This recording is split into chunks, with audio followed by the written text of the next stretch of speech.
ایک بات کہنا چاہتا ہوں، میں لاؤنج میں تھا ممبئی ایئرپورٹ پہ، ایک سامنے میرا ایک لڑکا بیٹھا تھا ایسے.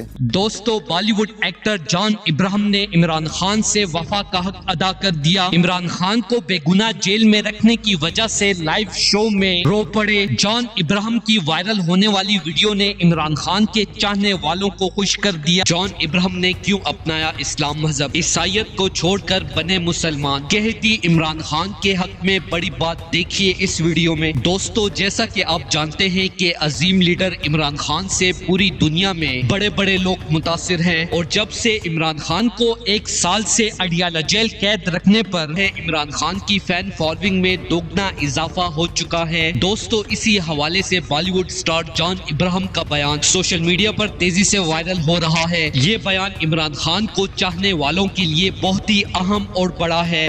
He's saying you don't have to go to a religious place to be a good person. You have to do good to be a good person. And at least, probably I'm wrong, and I'm sorry, I'm not trying to create any controversy.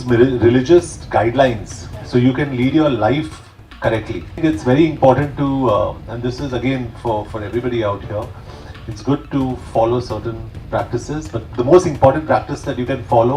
دوستو، جیسا کہ ہم سبھی جانتے ہیں کہ اسلام ایک بہت بڑا مذہب ہے، اور عمران خان نے جس طرح ریاست مدینہ اور اسلام کے لیے پوری دنیا میں آواز اٹھائی ہے، اس سے پوری دنیا کے غیر مسلموں میں اسلام کی اہمیت کا اور اضافہ ہوا ہے. غیر مسلموں کو بھی شعور ملا ہے کہ اسلام کو قبول کرنے والا اللہ کا بن جاتا ہے. جان ابراہم کا کہنا ہے کہ عمران خان کو 1 سال سے اڈیالہ جیل قید رکھنے پر رونگٹے کھڑے ہو گئے تھے. اس دن سے لے کر آج تک عمران خان کے حق میں دعائیں کرتا ہوں، کیونکہ مجھے پتا ہے کہ پاکستان میں غریب لوگوں کی آخری امید عمران خان کی صورت میں ہے. کاش کہ پاکستان کے طاقتور ترین اداروں کو بھی اس بات کا اندازہ ہو جائے. دوستو، اس حوالے سے اپنی رائے کا اظہار کمنٹ سیکشن میں دیں. ویڈیو اچھی لگے تو لائک کریں اور اس چینل کو سبسکرائب کریں.